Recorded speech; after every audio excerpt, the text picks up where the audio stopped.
In the shop for repair today, we have here an Ibanez Tube Screamer TSA15 amplifier in for repair. The symptom is the owner said he powered it on after it had been working for a while, and the LED came on for a minute and then the thing went dead. So I have it plugged in here.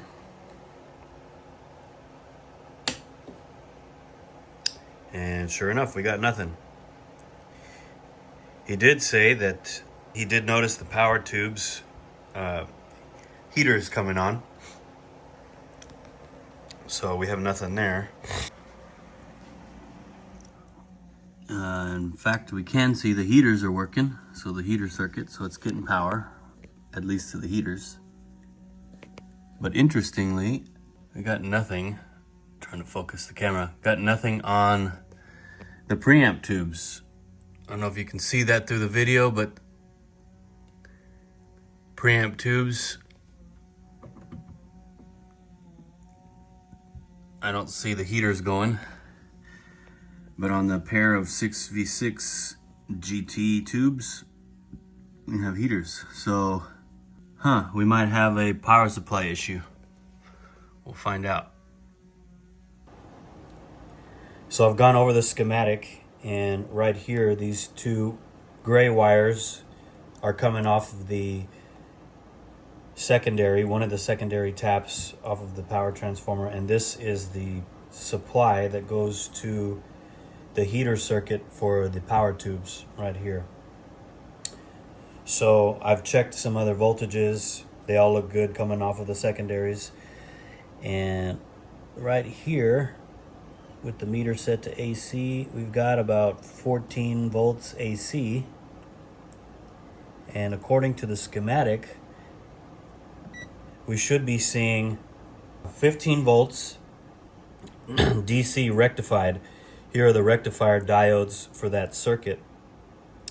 So if we take a DC reading here, we have 3.2 volts DC. That's not what we're wanting to see. Yep. So, right off the bat, we have the AC power, 14 volts coming in. Just after the rectifiers, we're getting only 3 volts, 3.2 looks like. Yep.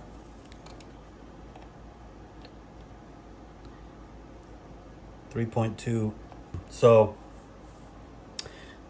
that is not enough to power the heaters for the tube. So I suspect these diodes could be bad. So looking at the diodes here, and check these.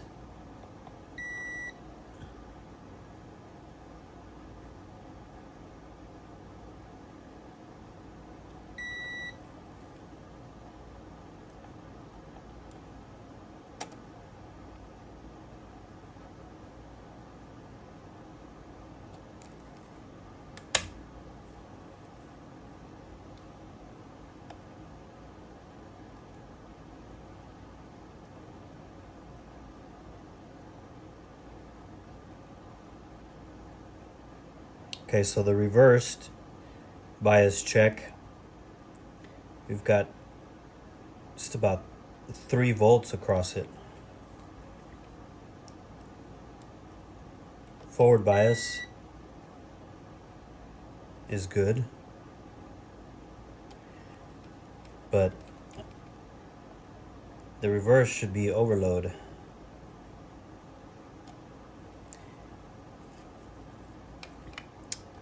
If we check one of these over here, coming off of one of the other circuits, got a forward bias of 5.8, which looks about right.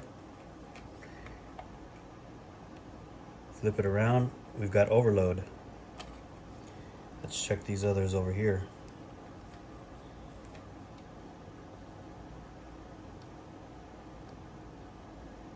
Yep.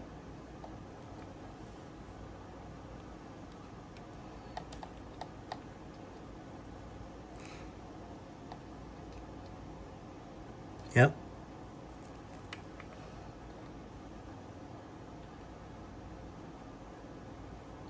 Yep.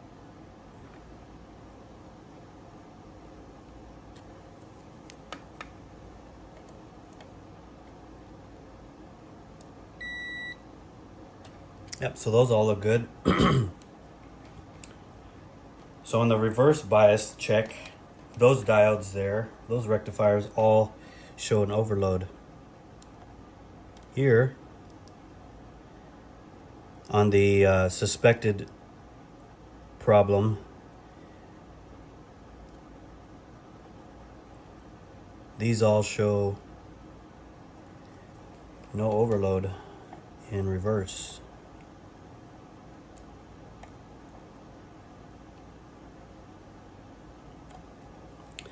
So we'll figure out what's going on with that. When I was initially testing the diodes for the preamp circuit, I got what appeared to be some strange readings. So right here is where one of the 4 diodes for the rectifier for the what it says is there should be 15 volts DC right here, which goes to it's a separate heater supply than for the power tubes. I got weird readings on the diodes, and where I should have been getting around 15 volts DC, I was getting about 3.2 volts. So just to be sure, I removed this first diode here so that I could test it out of the circuit. And when I pulled it out, it tested fine. So I popped it back in and reflowed the solder and cleaned it up a little bit because there was some oxidation or some hazy residue on the circuit board. By the way, which was not super terribly difficult to remove.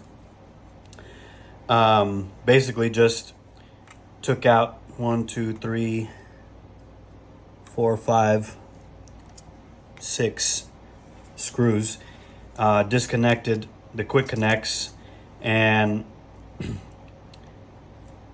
on this design it's got this cutout for where the preamp tubes go, and rather than disconnecting, unsoldering all the connections to the power tube sockets, seemed like it would be easier to just remove the screws, the 4 screws that were mounted to the chassis, which I did. These little 7/32 nuts here. And then with those loose and the wires from the secondary coming off the transformer, I was able to get this thing to where I could just flip it upside down without having to take a bunch. I did have to take off some quick connects over here too, but it wasn't too bad. But you can see, like right here, there's some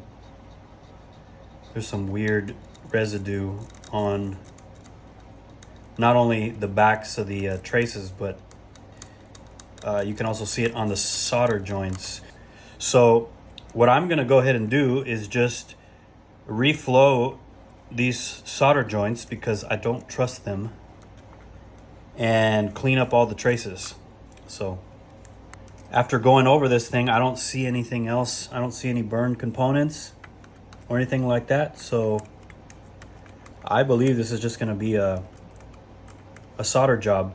Just reflow these critical solder joints, especially on the preamp tube heater circuit.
Okay, just about all the solder joints have been reflowed, as you could see in the sped up video. Yeah, got that all cleaned up. Solder joints reflowed. As you probably could see, there were certain solder joints that just did not look very good, even after reflowing them. So especially to the filter caps, I went ahead and just sucked as much of the old solder out of it as I could, because sometimes the good solder that I use, the 6040 leaded solder, does not really always mix well, especially with joints that have a lot of the old solder in them. So especially the critical ones like the filter caps, I went ahead and sucked out as much of the old solder as I could and redid those, and they look a lot better. So we're gonna go ahead and test it now. And if you will recall from earlier, when I first attempted to power it on, the LED light did not come on. And the LED light is connected to the same power supply circuit as the preamp tube heater supply. So that was one of the major giveaways, for me at least, that there was some kind of an issue in the power supply. So if we get a glowing LED light, that means we did something positive. So here we go. Well, that comes on.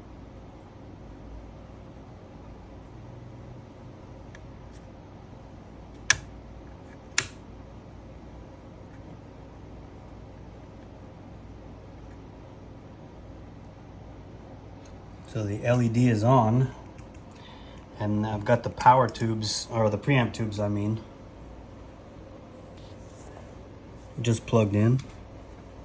Kind of hard to see here, but yep, I see the heaters going. So that's good. Let's see if I can get a better shot there. Yeah, we can see the heaters glowing. So now let's check some voltages. Let's check some voltages now. Again, we want to see about 15 volts DC just after the rectifier. So let's go ahead and test right here. Before we were getting like 3.2. Boom, there it is. We got 14.3. That's close enough. And the LED is on. So I would say, looks like we solved the issue.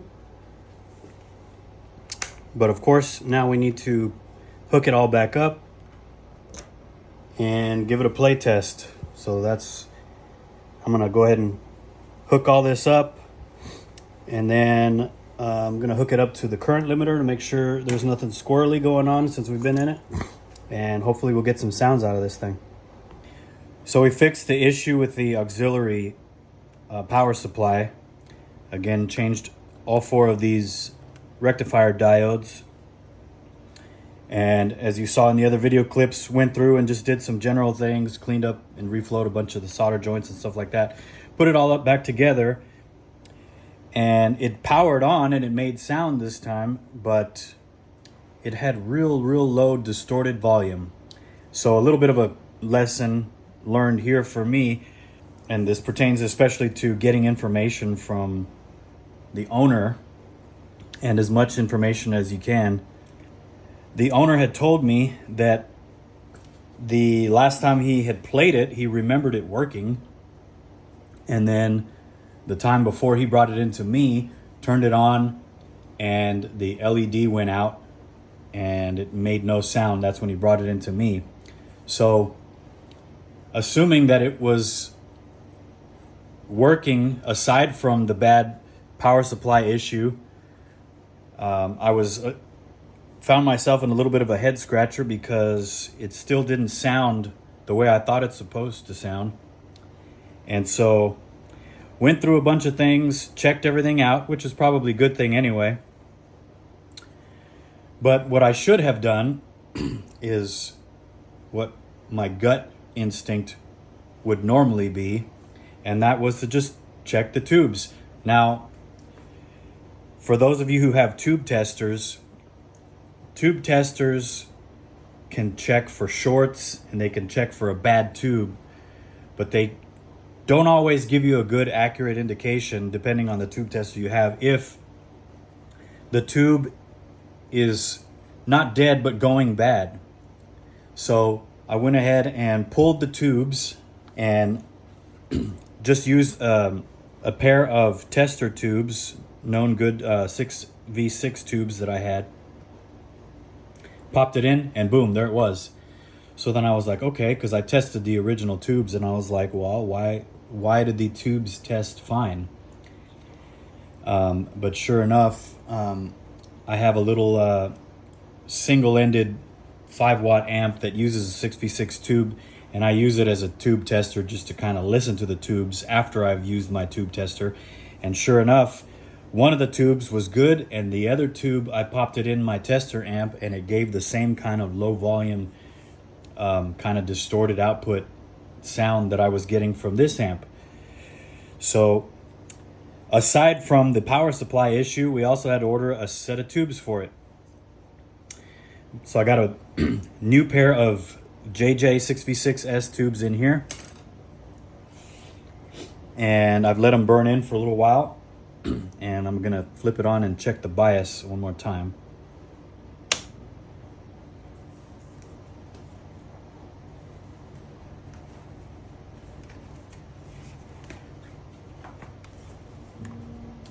And give it a little play test.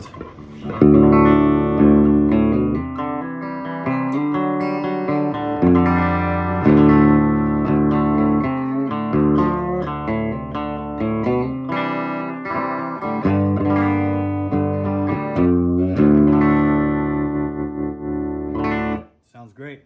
Flip the tube screamer circuit on.